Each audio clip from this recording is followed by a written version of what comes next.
नमस्कार, day night news के हिमाचल के इस बुलेटिन में आपका स्वागत है। मैं हूं आपके साथ गौरव चक्रवर्ती। फीस बढ़ोतरी पर सरकार द्वारा कोई हल नहीं निकाले जाने पर छात्र संगठनों का आंदोलन और उग्र होता जा रहा है। सोमवार को हमीरपुर डिग्री कॉलेज गेट के बाहर एबीवीपी और एसएफआई ने एकता साझा मंच के तले विश्वविद्यालय के वीसी वाजपेयी का पुतला जलाया गया और इस मौके पर प्रदेश सरकार के खिलाफ जोरदार नारेबाजी भी की गई। छात्र संगठनों ने आरोप लगाया कि प्रदेश सरकार छात्रों के हितों की अनदेखी कर रही है। प्रदर्शन कर रहे छात्रों ने विश्वविद्यालय प्रशासन और प्रदेश सरकार को चेताया है कि अगर जल्द ही उनकी मांगे नहीं मानी गई तो प्रदेश भर में चक्का जाम किया जाएगा और धरना प्रदर्शन किया जाएगा।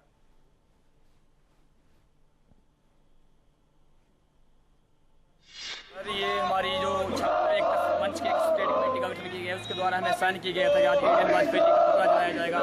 फीस वृद्धि के ऊपर जो इनकी करतूतों के द्वारा, इनकी प्रयासों के द्वारा जो फीस वृद्धि दिन 35% फीस वृद्धि का एकदम से बच्चों को तोहफा दिया गया कि बच्चों को तो उन्होंने जब फीस वृद्धि बच के बढ़ाई गई, इसके लिए हमने इंडियन वाजपेयी का पुतला आज फूका है। यूनिवर्सिटी बीसी है, यूनिवर्सिटी वाइस चांसलर, धीरे धीरे आपको पता लग जाएगा। हमारा जेल भरो आंदोलन चलेगा, चक्का जाम होगा और इस प्रदेश के मुख्यमंत्री राजा वीरभद्र सिंह जी का पुतला भी यहाँ फूका जाएगा। हमारे धरने का मेन मोटो था सरकार जो है कांग्रेस की और कांग्रेस की गलती के खिलाफ जल्द के साथ फीस वृद्धि हुई है। 35% फीस से बड़ी है, जिसका खामियाजा हमें स्टूडेंट को भुगतना पड़ रहा है। हिमाचल प्रदेश में बड़ी फीसों को लेकर छात्रों का गुस्सा बढ़ता जा रहा है। फीस बढ़ोतरी का फैसला वापस लेने और छात्र संघ चुनाव बहाल करवाए जाने के मकसद से एसएफआई और एबीवीपी ने विश्वविद्यालय के कुलपति का पुतला फूका। उधर अब इन छात्र दलों ने सीएम वीरभद्र सिंह का भी पुतला फूकने की तैयारी कर ली है।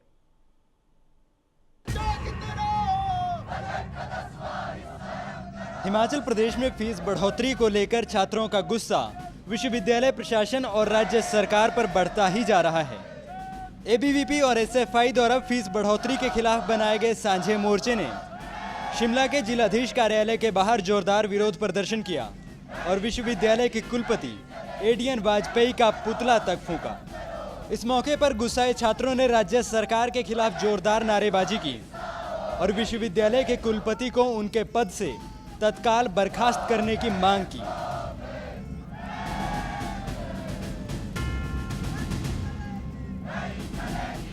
अखिल भारतीय विद्यार्थी परिषद और एसएफआई के सांझे मोर्चे छात्र एकता मंच के बैनर तले आज पूरे प्रदेश में कुलपति का पुतला फूंका गया और आज हम यहां पर डीसी ऑफिस पर वीसी का पुतला फूंक रहे हैं। छात्र एकता मंच का ये मानना है कि इस पूरी परिस्थिति के लिए हिमाचल प्रदेश विश्वविद्यालय के कुलपति जिम्मेवार हैं। पिछले 3 वर्षों से उन्होंने विश्वविद्यालय को गर्त में ले जाने का काम किया है। जिस तरीके से उनके खिलाफ पूरे प्रदेश में एक माहौल है, आक्रोश है, उन्हें इसका परिणाम भुगतना पड़ेगा और हम प्रदेश सरकार से ये मांग करते हैं कि इस वीसी को तुरंत प्रभाव से जो है वो बर्खास्त किया जाए। एबीवीपी और एसएफआई के एकता मंच ने आने वाले दिनों में अपने आंदोलन को और बड़ा और उग्र करने की चेतावनी दी है। प्रदेश भर में शिक्षा को ठप करने के बाद अब दोनों छात्र दलों ने 1 अक्टूबर को गांधी जयंती से ठीक पहले मुख्यमंत्री वीरभद्र सिंह का भी सभी जिला मुख्यालयों में पुतला फूंकने की तैयारी की है। अगले जो आंदोलन का हमारा फेज रहेगा उसके अंतर्गत जो हमने आज वीसी का पूरे प्रदेश के सभी कॉलेजों में और विश्वविद्यालय का डीसी ऑफिस के प्रांगण के बाहर जो है पुतला दहन रखा था, जो कि पूरी तरह से सक्सेस रहा। और इसके बाद कल जो है वो प्रदेश के हर एक महाविद्यालय की जिला केंद्रों पे रैलियां होंगी और 1 तारीख को छात्र एकता मंच जो है पूरे प्रदेश के साथ साथ शिमला शहर के अंदर शिमला के डीसी ऑफिस में सीएम वीरभद्र सिंह का पुतला फूकेंगे और अपने आंदोलन को और गति देते हुए इसे और तेज करेंगे। प्रदेश भर में बड़ी फीसों को लेकर अब छात्रों का गुस्सा बढ़ता जा रहा है। अपने आंदोलन में छात्र एकता मंच ने राज्य भर में चक्का जाम करने और आंदोलन की राह उग्र करने का भी ऐलान किया है। शिमला से मोहित प्रेम शर्मा के साथ Subhash Chandra, day night news. Himachal Pradesh विश्वविद्यालय में पिछले दिनों प्रशासन द्वारा धारा 144 का उल्लंघन करने पर पुलिस द्वारा किए गए लाठीचार्ज का मामला लगातार गर्माता जा रहा है। लाठीचार्ज करना शिमला पुलिस के लिए अब भारी पड़ सकता है, क्योंकि यह मामला अब सीधे राज्य महिला आयोग के पास चला गया है। लाठीचार्ज की जद में आई लड़कियों ने राज्य महिला आयोग के पास एक लिखित शिकायत दी है, जिसमें छात्रा ने विश्वविद्यालय के कुलपति द्वारा माफी मांगने और दोषी पुलिसकर्मियों के खिलाफ उचित कार्रवाई करने की मांग की है। हिमाचल प्रदेश विश्वविद्यालय में छात्रों के उग्र आंदोलन पर लगाम लगाने के मकसद से लगाई गई धारा 144 का पिछले दिनों उल्लंघन करने वाले एसएफआई के छात्रों पर पुलिस द्वारा किए गए लाठीचार्ज और अभद्र व्यवहार का मामला अब राज्य महिला आयोग के दरवाजे तक पहुंच गया है। विश्वविद्यालय की एक छात्रा खुशबू ने महिला आयोग से जाकर लिखित शिकायत दी है। अपनी शिकायत में छात्रा ने विश्वविद्यालय परिसर में लाठीचार्ज के समय उस पर बेवजह लाठियां भांजने और पुलिस द्वारा अभद्र व्यवहार करने के गंभीर आरोप लगाए हैं। छात्राओं ने शिमला पुलिस अफसरों के रवैये पर सवाल उठाते हुए कहा कि जब वो पीट रही थी तो वो तमाशबीन बने हुए थे। कुछ अफसर तो पुलिस वालों को खूब पीटने के लिए उकसा रहे थे। खुशबू अपनी 2 सहेलियों के साथ उस जगह से गुजर रही थी जहां एसएफआई के छात्र प्रदर्शन कर रहे थे। खुशबू ने इस पूरी घटना के लिए विश्वविद्यालय के कुलपति को भी जिम्मेदार ठहराया है और उनसे माफी मांगने की मांग की है। हम लोग लाइब्रेरी के बाहर से गुजर रहे थे। हम लोग 2-2 के ग्रुप्स में थी। हम लोग पुलिस के पास गए कि जो लाठीचार्ज हुआ है हम लोग उसमें इन्वॉल्व नहीं है, प्लीज़ हमें यहाँ से सेफली जाने दीजिए, हमें यहाँ से रास्ता बताइए। एक पुलिस वाले ने बोला कि बेटा आप यहाँ से निकल जाओ, और उसी टाइम पे दूसरे पुलिस जो हैं उन्होंने हमें गालियाँ देना शुरू कर दी। यहाँ पे पढ़ने नहीं आती, पता नहीं क्या करने आती हैं। मेरी फ्रेंड ने बोला कि अंकल हम लोग जा रहे हैं ना। उन्होंने फिर आगे से जवाब दिया 2 फुटिया कहीं की साली ज़बान लड़ाती है। मेरा बस इतना ही कहना था कि 2 फुटिया का अंकल कोई मतलब नहीं होता, आप भी 6 फुटे यहाँ पे खड़े हुए हो। यही मैंने बोला और सारी की सारी पुलिस फोर्स मेरे पीछे। उन्होंने ऑर्डर दे दिया कि इसको उठा लो, वीसी सर आगे कन्फ्रंट करें, इस बात को आए और सबको जवाब दें। सर का सिर्फ ज़रा सा शॉल क्या गिरा, उन्होंने 4 बच्चों पे अटेम्प्ट टू मर्डर का केस लगाया। मेरे पीछे पूरी पुलिस फोर्स थी, मेरे लिए क्या एक्शन ले रहे हैं वो आए, खड़े हुए, मुझे जवाब दें। उधर इस मामले पर हिमाचल विश्वविद्यालय के कुलपति एडीएन वाजपेयी ने पीड़ित छात्रा की शिकायत पर ही सवाल खड़े कर दिए हैं। एडीएन वाजपेयी का कहना है कि छात्रा को प्रथम दृष्टता विश्वविद्यालय द्वारा गठित किए गए महिला निवारण कक्ष में अपनी शिकायत दर्ज करवानी चाहिए थी। कुलपति ने कहा कि छात्रा की शिकायत के मद्देनजर विश्वविद्यालय प्रशासन ने इस मामले की जांच के लिए जांच समिति बनाई है, जो इस समय पूरी घटना की बारीकी से जांच कर अपना रिपोर्ट पेश करने जा रही है। यदि छात्रा जो है वो छात्र जो उल्लंघन कर रहे हैं धारा 140 वहाँ जाकर उनकी पैरवी कर रही है और वो साथ में आ रही है, तो इसको हम अन्यायपूर्ण नहीं मानते हैं। लेकिन यदि उसने कंप्लेंट की हमारे पास तो आई नहीं। सामान्यतः क्या विश्वविद्यालय की छात्रा है, उसके ऊपर पुलिस प्रशासन कुछ कर रहा है, प्रथम दृष्टया तो उसको हमारे पास आना चाहिए ना, हमारे विश्वविद्यालय में अपने दर्ज कराना चाहिए। छात्रा ने विश्वविद्यालय द्वारा दिए जा रहे तर्क को मानने से साफ इनकार कर दिया है और इस पूरी घटना के लिए विश्वविद्यालय के कुलपति द्वारा माफी मांगे जाने की मांग की है। खुशबू ने पुलिस वालों के रवैये को बेहद शर्मनाक बताया है। लाइब्रेरी के अंदर जो छात्राएं पढ़ाई कर रही थी उन्हें भी बुरी तरह खींचकर पीटा गया। ये आरोप बेहद गंभीर है और ये शिमला पुलिस के दावों को खोखला करते हैं। शिमला से राजेश कुमार और मोहित प्रेम शर्मा के साथ Subhash Chandra, day night news. Himachal में अब लोगों को यात्रा से पहले होने वाली परेशानियों से निजात मिल सकती है, क्योंकि एचआरटीसी की तरफ से अब प्रदेश भर में प्रमुख बस अड्डों पर हाईटेक डिस्प्ले स्क्रीन लगाए जा रहे हैं, जिससे बसों की आवाजाही की टाइमिंग की जानकारी 24 घंटे मिल सकेगी।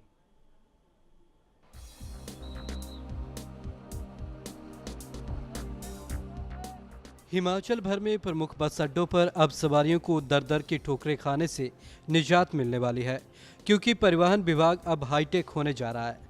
मसलन अब मुसाफिरों को अपनी यात्रा के लिए हाईटेक डिस्प्ले स्क्रीन से 24 घंटे बस अड्डों पर बसों की आवाजाही की टाइमिंग और रूटों की जानकारी मिलती रहेगी। शुरुआती दौर में हमीरपुर बस अड्डे में भी 2 बड़ी डिस्प्ले स्क्रीनों को लगाया गया है, जिससे लोगों को बसों की जानकारी मिल रही है। टाइम टेबल का पता लगेगा, बस का लोकेशन का पता लगेगा, कहाँ जा रही है और कितने बजे चलेगी, ओवरलोड है गाड़ी, अराइवल बार से दोनों होंगे। इससे पहले बस अड्डों पर लगाई गई बसों की टाइमिंग और रूटों की जानकारी वाले सूचना पट इतने पुराने हो चुके हैं कि उनको पढ़ना तो दूर की बात, उन पर लिखी हुई जानकारी पुरानी हो चुकी है। साथ ही कई सूचना पटों पर पोस्टर तक चिपके मिलते थे, जिससे रात के समय में बसों की जानकारी के लिए समय सारणी को पढ़ना मुश्किल हो जाता था। इसी समस्या से निजात दिलाने के लिए हिमाचल पथ परिवहन निगम के द्वारा अब हाईटेक तरीके से बस अड्डों पर 24 घंटे बस रूटों की जानकारी के लिए बड़े डिस्प्ले स्क्रीनें स्थापित की गई हैं, जिससे अब सवारियों व लोगों को भी लाभ मिलेगा। हमीरपुर से अरविंदर सिंह के लिए Vivek Sharma, TN night news. Hamirpur में दैनिक भोगी राज्य से चौकीदारों को पिछले 6 महीनों से वेतन नहीं मिल पा रहा है। हमीरपुर की विभिन्न तहसीलों में कार्यरत राजस्व चौकीदारों को मार्च माह के बाद वेतन नहीं मिला है, जिससे समस्या बनी हुई है और अब तो चौकीदारों ने तहसीलों में कार्य न करने का फैसला किया है। हमीरपुर में दैनिक भोगी राजस्व चौकीदार 6 महीनों से वेतन न मिलने से आर्थिक तंगी झेल रहे हैं और इनके लिए महंगाई के इस दौर में परिवार का पालन पोषण करना तक मुश्किल हो गया है। हमीरपुर की तहसीलों में कार्यरत राजस्व चौकीदारों को मार्च महीने से वेतन नहीं मिल पा रहा, जिससे अब इनके सब्र का बांध भी टूटने लगा है। हालांकि इस बारे में इन लोगों ने जिला प्रशासन से लेकर सीएम वीरभद्र सिंह को भी कई बार अपनी समस्या के बारे में जानकारी दी है, लेकिन बावजूद इसके इनकी समस्याओं पर ना तो कोई गौर किया गया और ना ही उस पर कोई हल निकाला गया। चौकीदार संघ के सदस्य केसर सिंह की माने तो पिछले 6 महीनों से उन्हें वेतन ना मिलने से उनका जीना दूभर हो चुका है। समस्या में आ रही है, कभी 6 महीने में दे रहे तनख्वाह, कभी नहीं दे रहे हैं। अभी 9 महीने हो गए। 2012 से ऑर्डर हुए हमारे। घर जा रहे हैं तो घर वाले बोल रहे हैं कैसी नौकरी है आपकी, बैंक के खाते ले रखे इन्होंने। बैंक में जा रहे हैं तो बैंक वाले बोल रहे हैं कौन सा डिपार्टमेंट है आपका, तनख्वाह नहीं आ रही है। बाकी डिपार्टमेंट में हर महीने मिलती है, आपका कौन सा डिपार्टमेंट है। हमीरपुर के तहसीलदार राजीव कुमार ने भी माना है कि राजस्व चौकीदारों को 6 महीनों से वेतन नहीं मिल रहा है। उनका कहना है कि इस बारे में जिला प्रशासन को बताया जा चुका है ताकि चौकीदारों को वेतन जल्द से जल्द मिल सके। इसमें हमारी तरफ से जो भी स्टॉल हैं राजस्व चौकीदारों के, उसी टाइम जो है वो उपायुक्त कार्यालय को भेज दिए जाते हैं। जो भी इनको पेमेंट की जानी होती है वो उपायुक्त कार्यालय में बजट के प्रावधान होने के उपरांत ही की जाती है। तो एट प्रेजेंट जो है ये उपायुक्त कार्यालय से संबंधित विषय है। सिर्फ चौकीदारों ने कहा कि अगर जल्द नहीं मुझे मिलता है तो वो तहसील के बाहर हड़ताल तक करने से भी नहीं करेंगे। उसकी क्या प्रतिक्रिया? इसमें उच्च अधिकारियों को अवगत करवा दिया गया है, जो भी ऊपर से कार्रवाई होगी वो। हमीरपुर की विभिन्न तहसीलों में कार्यरत राजस्व चौकीदारों को मार्च महीनों के बाद से ही वेतन नहीं मिल पा रहा। नतीजतन अब चौकीदारों ने तहसीलों में काम न करने का फैसला किया है और तहसील परिसर के बाहर धरना देने की चेतावनी भी दी है। हमीरपुर से अरविंदर सिंह के साथ Subhash Chandra, day night news. Solan के चायलगौड़ा मार्ग पर एक बोलेरो गाड़ी की गहरी खाई में गिरने से 2 युवकों की मौत हो गई। हादसा सोमवार सुबह करीब 10 बजे हुआ। पुलिस के अनुसार दोनों दोस्त घोड़ा की ओर जा रहे थे। मिली जानकारी के अनुसार बोलेरो गाड़ी में 3 व्यक्ति सवार थे जो विवाह समारोह में शामिल होने जा रहे थे, लेकिन रास्ते में उनकी गाड़ी अनियंत्रित होकर गहरी खाई में जा गिरी। खाई इतनी गहरी थी कि ऊंचाई से गिरने के बाद उसमें सवार व्यक्तियों की मौके पर ही मौत हो गई, जिन्हें 108 आपातकाल सेवा द्वारा जिला अस्पताल सोलन लाया गया, जहां चिकित्सकों ने उन्हें मृत घोषित कर दिया। फिलहाल पुलिस ने मामला दर्ज कर शवों को पोस्टमार्टम के लिए भेज दिया है।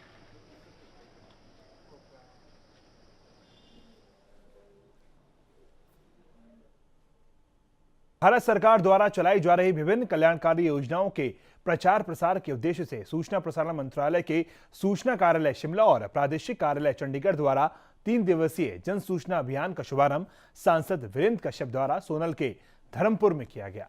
इस मौके पर मुख्य अतिथि के रूप में सांसद वीरेंद्र कश्यप और कार्यक्रम की अध्यक्षता विधायक राजीव सैजल ने की। वीरेंद्र कश्यप ने कहा कि सरकारी योजनाएं आम लोगों तक नहीं पहुंच पाती, जिससे योजनाओं का लाभ समाज के गरीब वर्ग तक नहीं पहुंच पाता है। उन्होंने कहा कि सूचना के अभाव में सरकारी योजनाओं से मिलने वाला लाभ सीधा आम जनता तक नहीं पहुंच पाता है।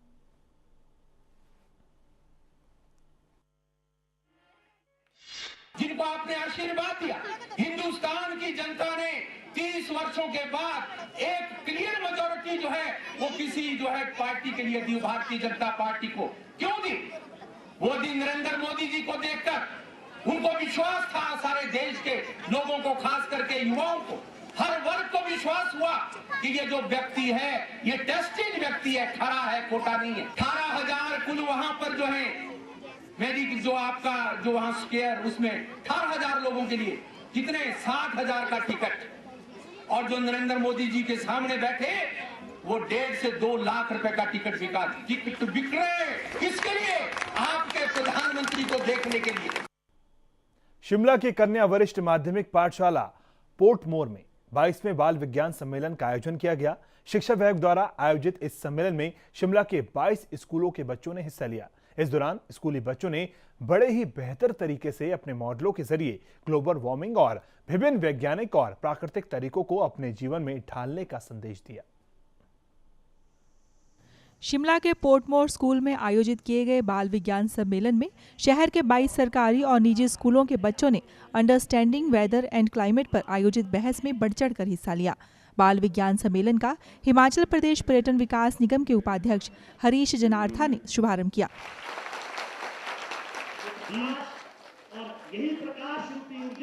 इस दौरान छात्रों ने विज्ञान का मानव जीवन पर असर और ग्लोबल वार्मिंग का हमारे जीवन पर पड़ रहे प्रभाव पर अपने विचार साझा किए।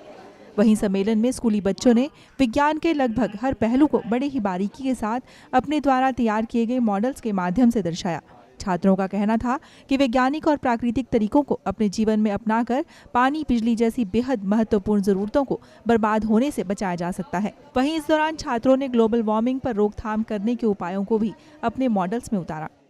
इस प्रोजेक्ट में सर हमने ह्यूमन एक्टिविटीज़ का इम्पैक्ट वेदर और क्लाइमेट पे बताया है और इसके इफ़ेक्ट बताए हैं। सर हम इसमें ये बताना चाहते हैं कि इंडस्ट्रियलाइजेशन की वजह से हमारा एनवायरनमेंट बहुत पॉल्यूट हो रहा है और हमारे ओजोन लेयर में होल्स भी हो रहे हैं, जिसकी वजह से सन की अल्ट्रावायलेट रेज अर्थ में एंटर कर रही हैं, जो हमारे लिए बहुत हार्मफुल है। हमारा प्रोजेक्ट सोलर एनर्जी पर है और सर सोलर एनर्जी मीन्स सन की एनर्जी, और सर सन की एनर्जी इनएग्जॉस्टिबल रिसोर्स है और सर रिन्यूएबल है सर, वो हम किसी भी तरह यूज़ कर सकते हैं। और सर सोलर एनर्जी के बहुत सारे इफ़ेक्ट्स हैं, हम उससे वाटर हीट कर सकते हैं, कुकिंग कर सकते हैं और सर उसका कोई भी हार्मफुल इफेक्ट नहीं है।